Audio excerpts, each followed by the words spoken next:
சொல்றது இல்லை. நாளைக்கு உன்னோட ஃப்ரெண்டுக்கு கல்யாணம் பண்ணி வைக்கல, உன்னோட ஏஜ் உள்ள ஒரு பொண்ணுக்கு, அப்போ நீ என்ன செய்யணும்? கால் பண்ணணும். நான் தடுத்து நிறுத்தணும் இல்லை, அதெல்லாம் எல்லாத்தையும் நம்ம கால் பண்ணி சொல்லணும். ஃபர்ஸ்ட் ஒரு இன்ஃபர்மேஷனை போலீஸுக்கு சொன்னாதான் போலீஸ் சீக்கிரமாக வரும். எல்லாம் முடிஞ்சு நீங்க கடைசியாக அந்த இன்ஃபர்மேஷன் சொன்னீங்கன்னா கடைசியாக தான் போலீஸ் வரும். ஒரு ட்ரக் சம்பந்தமான இன்ஃபர்மேஷனை கண்டிப்பா போலீஸுக்கு சொன்னீங்க, உறுதிமொழியே அந்த வார்த்தை வரும். பார்த்துருக்கீங்களா? இந்த அரசாங்கம் எடுக்கும் நடவடிக்கைகளுக்கு நான் துணை போவேன் அப்படின்னு. அரசாங்கம் வந்து போதைப் பொருள் சம்பந்தமா இப்போ நாங்கள் வந்து ஒரு நிறைய கஞ்சா கேஸ் போட்டோம் ரீசெண்டாக. ராம்நாட்லாம் பார்த்தீங்களா, 970 கிலோ கஞ்சா பிடிச்சாங்க. 970 கிலோனா 1030 தான் கம்மி. 1000 கிலோ கிட்டத்தட்ட 1000 கிலோ கஞ்சா. அப்போ குடிக்கிறவங்களால கஞ்சா வாங்குறாங்க அவ்வளோ. அப்போ அதெல்லாம் வந்து நீங்க தகவல் சொல்லணும். கஞ்சானால என்னென்ன பாதிப்புகள் ஏற்படுறாங்க தெரியுமா? என்ன மாதிரியான பாதிப்புகள் ஏற்படுறாங்க யாருக்காச்சும் தெரியுமா? நான் சொல்றேன். ஒரு மாதிரி மென்டல் சைக்கோ மாதிரி ஆயிடுவாங்க. நம்ம சொல்றதே அவனுக்கு புரியாது. நான் அது ஒரு எக்ஸாம்பிள் சொல்றேன். அந்த ஏரியா பேர் வேண்டாம். ஒரு தெருவில் வந்து ஒரு ஃபோன் வருது. இந்த மாதிரி, சார் ஒரு பையன் ஓடெல்லாம் உடச்சிக்கிட்டு இருக்கான், நாங்கள் வந்து பாருங்க 100 கட்சி சொல்கிறேன்.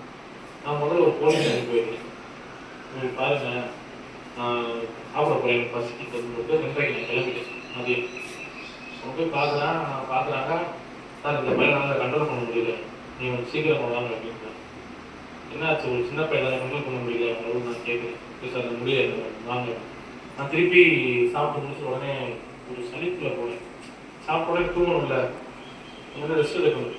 ரெஸ்ட் எடுக்க முடியாமல் அப்படி கோமா போகிறேன். நாடா அப்படின்னு கிளம்பி போகிறேன். போகிறப்போ அந்த பையன் அவங்க அம்மா முன்னாடி ட்ரெஸ்ஸே போடாமல் வைக்கிறான். அவனுக்கு ஒரு காலேஜ் ஃபஸ்ட் இயர் படிக்க ஒரு தங்கச்சி ஒன்று.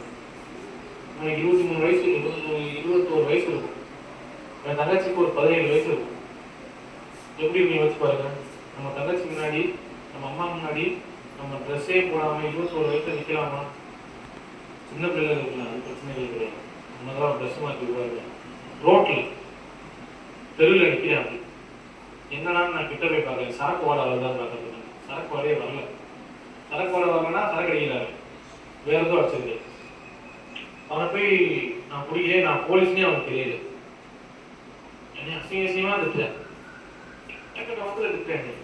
ஒரு டைம் வந்து ஒரு நல்ல ஒரு சப்புனோட இருந்தது. உங்க அம்மா வந்து சார் சார் பிள்ளைகிட்ட இருந்தேன், ஏதோ கஞ்சாவை போட்டுட்டாங்கன்னு அவங்க அம்மா காலில் இருந்து நம்மளுக்கு கெஞ்சுறாங்க. சரி, அவன் என்னதான் பண்றது? ஒண்ணுமே பண்ண முடியும். அப்புறமேட்டு நம்ம துணியை கட்டி இடுப்புல சுற்றி கையை காலை கட்டி ஆட்டோவில் ஏற்றி ஒரு நம்ம சங்கரபதி கருப்பர் கோயில் இருக்கு, சங்கரபதி முனி கோயில் இருக்கு, அது பக்கத்தில் ஒரு ஹோம் ஒன்று இருக்கு. அந்த ஹோமில் போய் நானே போய் அடைச்சு விட்டு வந்தேன். ஸோ இதெல்லாம் ட்ரக்ஸோட விளைவுகள். லூஸ் ஆகிடுவோம்.